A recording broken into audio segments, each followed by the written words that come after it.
La Chine veut son mot à dire dans le processus de détente coréen. La déclaration conjointe publiée à l'issue de la rencontre entre le président sud-coréen, Moon Jae-in, et M.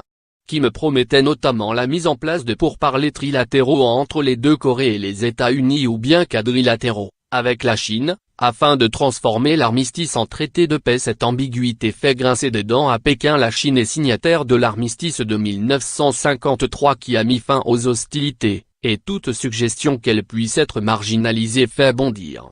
Il est complètement impossible qu'un accord de dénucléarisation et une paix permanente sur la péninsule coréenne soient atteints sans la participation de la Chine, souligne ainsi l'éditorial du 2 mai du quotidien chinois Global Team, porte-parole nationaliste du pouvoir à l'international. Le processus de détente amorcé ces derniers mois sur la péninsule repose pour l'instant sur l'offre faite par Kim Jong-un de mettre un terme à ses essais nucléaires et de fermer son site de test souterrain. Mais les modalités d'un éventuel démantèlement de l'arsenal nucléaire existant n'ont pas été négociées. Le jeune dirigeant n'a pas non plus à ce stade exigé de contrepartie claire des États-Unis.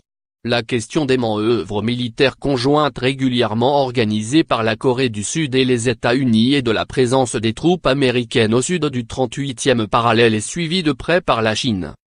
La visite surprise de Kim Jong-un à Pékin, fin mars, a remis sur les rails la relation sino-nord-coréenne, mise à mal par les tests nucléaires et balistiques nord-coréens et l'application par la Chine des sanctions de l'ONU.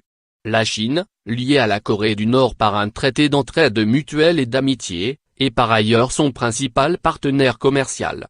Les excuses présentées par Kim Jong-un à la suite d'un accident de la route en Corée du Nord qui a coûté la vie à 32 touristes chinois, en avril, ont un peu plus confirmé la bonne entente retrouvée. Pékin garde des atouts. Le déficit de confiance entre les États-Unis et la Corée du Nord reste important.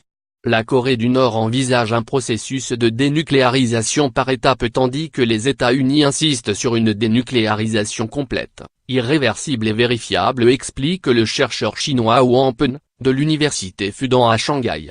La Chine pourrait selon lui jouer le rôle de tiers garant. Pékin est aussi aux premières loges pour fournir une aide économique au Nord, en relançant les projets de coopération interrompus du fait des sanctions. La perspective d'une ouverture du pays ermite a d'ailleurs eu pour effet immédiat de déchaîner les appétits sur l'internet chinois quant aux bonnes affaires à réaliser dans le Nord.